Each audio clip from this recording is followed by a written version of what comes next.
saya akan melanjutkan tentang subbab berikutnya. Kan tadi udah dibahas secara banyak banget sama kelompok sebelumnya sama anggota temen atau sama temanku yang tadi tentang yang sel B.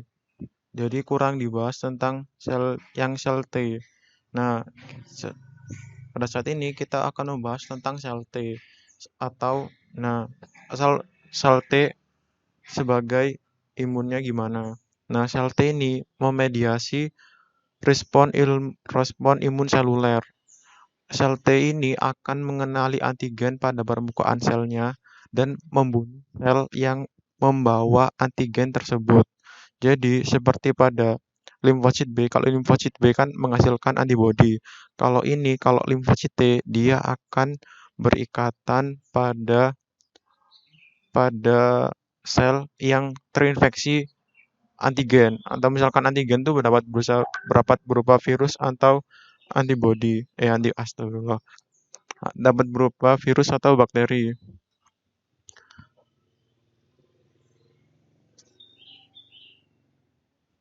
Nah, selanjutnya sebenarnya jadi setelah dikenali sebenarnya itu prosesnya itu panjang karena kita mungkin udah dibahas di kelompok awal tadi yang secara umumnya mekanisme bagaimana sel T itu misalkan dari awal banget, misalkan dia mengenali, setelah itu kan sel T ada sel T sitotoksik dan sel T helper. Kalau T helper kan mengaktifasi sel B. Kalau yang T sitotoksik itu fungsinya untuk menghancurkan sel yang terinfeksi atau virus. Sebenarnya adalah struktur dari sel T. Nah, sel T reseptor itu terdiri dari dua polipeptida, yaitu antara alfa dan beta. Nah, ini bisa dilihat tadi kan ada, kalau misalkan di sel plasma kan ada variabel region dan konstan region. Nah, ini tuh seperti yang dan konstan region ini fungsinya untuk menancapkan pada ini membran sel T. Kalau ini tuh buat mengenali antigen atau mengenali sel yang terinfeksi antigen. Nah, ini adalah contohnya, ini adalah gen yang mengkode ini sel reseptor pada sel T sitotoksik. Ada ini sama seperti yang tadi, ini ada leading ada variabel, ada D itu diversitas, J itu joining, dan O itu ini apa ya? Ini kurang tahu saya. Ini apa? Jadi seperti itu. Jadi terdapat alpha chain dan beta chain. Dan ini ada ikatan disulfida antara ini sama ini.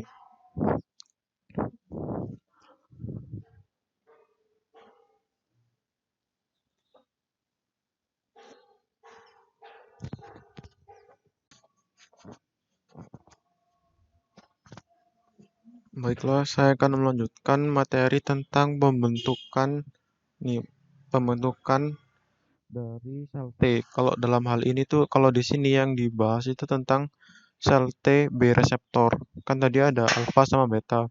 Kalau di sini tuh yang dijelaskan tentang yang beta, yang reseptor T selnya.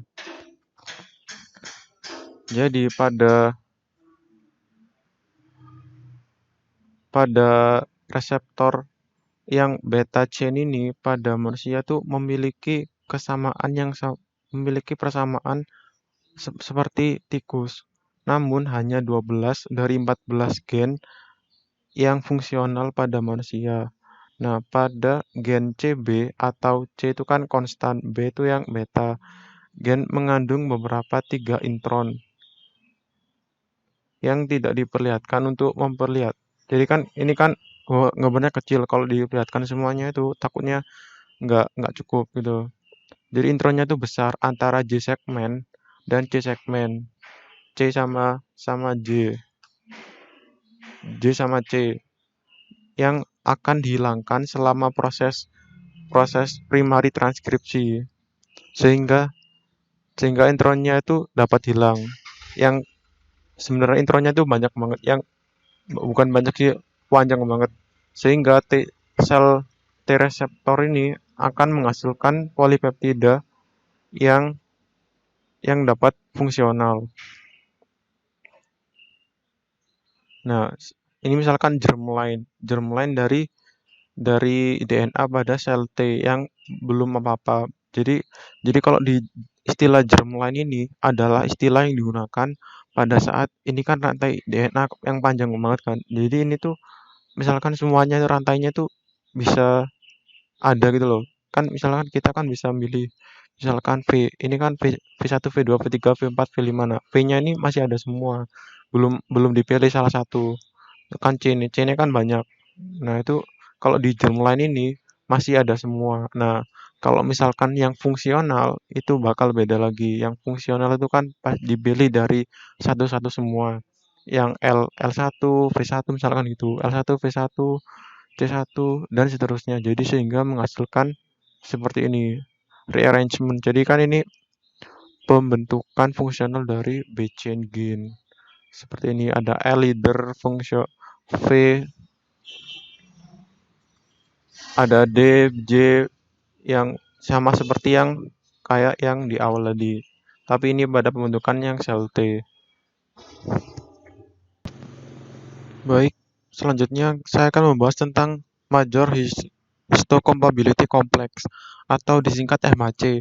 MHC ini secara umum terbagi tiga kelas, yaitu MHC tipe 1, tipe 2, dan tipe 3. Secara umum MHC tipe 1 ini bertanggung jawab terhadap transplantasi antigen. Jadi misalkan ada itu, misalkan ada operasi operasi transplantasi ginjal misalkan. Jadi MHC tipe 1 ini yang berperan dalam penolakan itu, penolakan dianggap organ yang baru masuk itu sebagai makhluk asing. Jadi MHC tipe 1 ini yang berperan pada itu. MHC tipe 1 ini letaknya itu menancap pada glikoprotein. Nah, sedangkan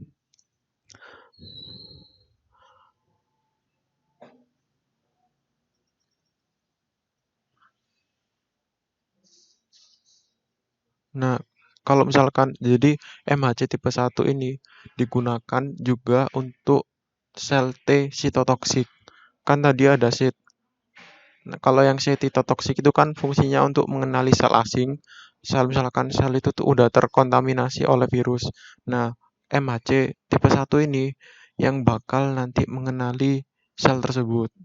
Jadi MHC tipe 1 ini bakal membunuh sel tersebut.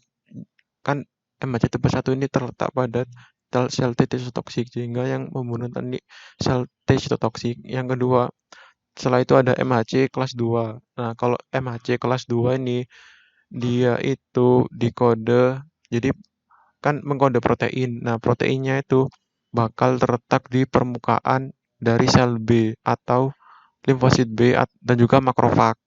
Jadi MHC kelas 2 ini menyediakan memfasilitasi sel yang limfositnya dalam hal ini tuh T helper untuk apa ya, berkomunikasi antar sel. Jadi MHC tipe 2 ini bakal mem, apa ya, me, kan tadi kan MHC dari makrofag, makrofag kan misalkan makan antigen. Nah, ini nanti akan keluar MHC tipe 2. Nah, MHC tipe 2 ini yang akan berikatan dengan sel T helper sehingga bisa berkomunikasi sel T helpernya. Jadi sel T helpernya itu bakal mengaktifkan sel sel sel B. Jadi sel B nanti akan berdiferensiasi menjadi sel plasma dan terbentuk antibodi.